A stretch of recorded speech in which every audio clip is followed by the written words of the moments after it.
நீங்கள் வந்து சிங்கப்பூரில் பார்த்தீங்கன்னா தூய தமிழில் தான் பேசுகிறாங்க. பெரும்பாலும் ஆங்கிலம் கலக்காமல் பேசுகிறாங்க. சிங்கப்பூரில் வந்து தமிழை தனியாகவும் ஆங்கிலத்தை தனியாகவும் பேசுகிறாங்க. ஆங்கிலம் பேசுகிறாங்க, ஆனால் அதை தனியாக தான் பேசுகிறாங்க. தமிழ் பேசுகிறாங்க, அது தனியாக தான் பேசுகிறாங்க. இந்த ஆங்கிலம் கலந்து பேசுகிற வழக்கம் எதனால் வந்து தெரியுமா?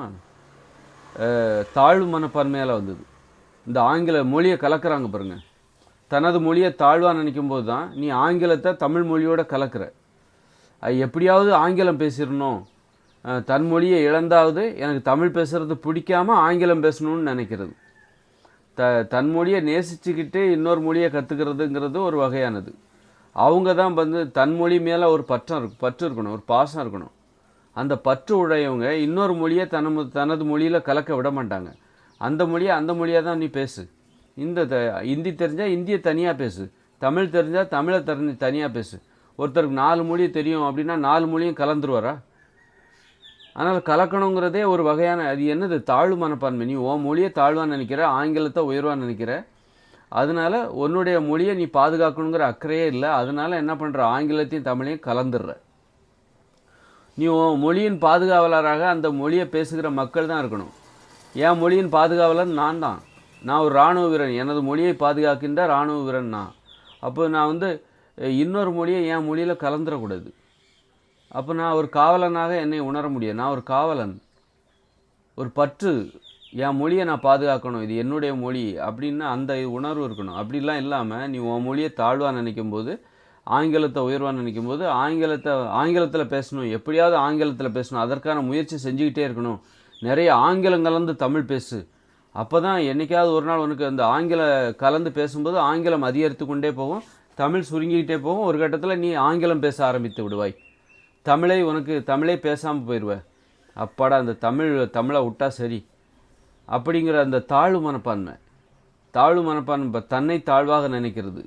தமிழை அழித்தாவது நான் ஆங்கிலம் பேசிவிட வேண்டும், அதற்கு எந்த வழியிலையாவது முயற்சி பண்ணணும், எப்படி இந்த ஆங்கிலத்தை கற்றுக்கிறது அப்படிங்கிற அந்த எண்ணம் தான் வந்து ஆங்கிலம் கலந்து தமிழ் பேசி ஆங்கிலத்தை அதிகரித்து கொண்டே போக கடைசியில் தமிழ் சின்னதாயிடும். கடைசியில் தமிழே இல்லாமல் நான் ஆங்கிலத்தில் பேசிவிட்டேன் அப்படிங்கிற அந்த சந்தோஷத்துக்காக தான் என்ன பண்ணுறாங்க, தாழ்வு மனப்பான்மை.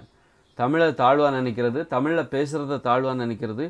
இதனால்தான் வந்து ஆங்கிலத்தையும் தமிழையும் கலந்து, ஆனால் வேறு வழியில் எனக்கு தமிழ் தான் தெரியும், ஆங்கிலம் தெரிய மாட்டேங்குது, சரி தமிழையும் ஆங்கிலத்தையும் கலந்து அந்த ஆங்கிலத்தின் இடத்தை அதிகரித்து கொண்டே போகிறது. அப்போ தமிழ் சுருங்கிக்கிட்டே வரும் பேச்சில், கடைசியில் தமிழே இல்லாமல் போயிடும். ஆனால் சிங்கப்பூரில் எப்படி பேசுகிறாங்க அப்படின்னா, தமிழை தனியாக பேசுகிறாங்க, ஆங்கிலத்தை தனியாக பேசுகிறாங்க, தனியாக பேசணும்னு நினைக்கிறாங்க. தமிழை வந்து தனியாக பேசணும், பிற மொழி கலந்துடக்கூடாது அப்படின்னு தான் அவங்க பார்க்குறாங்க. காரணம், அவங்களுக்கு அந்த தாழ்வு மனப்பான்மை இல்லை. தமிழர்களாக அவர்களுக்கு அந்த தாழ்வு மனப்பான்மை இல்லை. இன்றைக்கி அந்த எண்ணம் தான் அந்த சிங்கப்பூரில் தமிழ் என்பது அலுவலக மொழியாகவும் இருக்கிறது. பாருங்கள், அவங்க தாழ்வாக நினச்சிருந்தா அது எப்படி தானாக வந்திருக்குமா? அவங்க வந்து உரிமையோடு இருந்திருக்காங்க. அதனால தான் சிங்கப்பூரில் தமிழ் என்பது அங்கே அலுவலக மொழியாக இருக்கிறது. அது மேலே அவங்களுக்கு ஒரு பற்று. நமக்கு பாருங்கள், நமக்கு அந்த பற்றே இல்லை. அதனால தான் இங்கே கல்வி மொழியாக இல்லை தமிழ். இவ்வளோ 8 கோடி பேர் இருக்கிறோம், ஆனால் இங்கே வந்து கல்வி மொழியாக தமிழ் இல்லாமல் ஆங்கிலம்தான் கல்வி மொழியாக அதன் இடத்தை பிடித்து கொண்டிருக்கிறது. தமிழ் சுருங்கிக்கிட்டே போகுது. நமக்கு அந்த பற்று இல்லை, பாசம் இல்லை. அதனால் வந்து ஆங்கிலம் கலந்து பேசுகிறதுனாலையோ ஆங்கிலம் கலந்து பேசுகிறதுனால பெருமைப்படாதீங்க, அது அவமானத்திற்குரியது.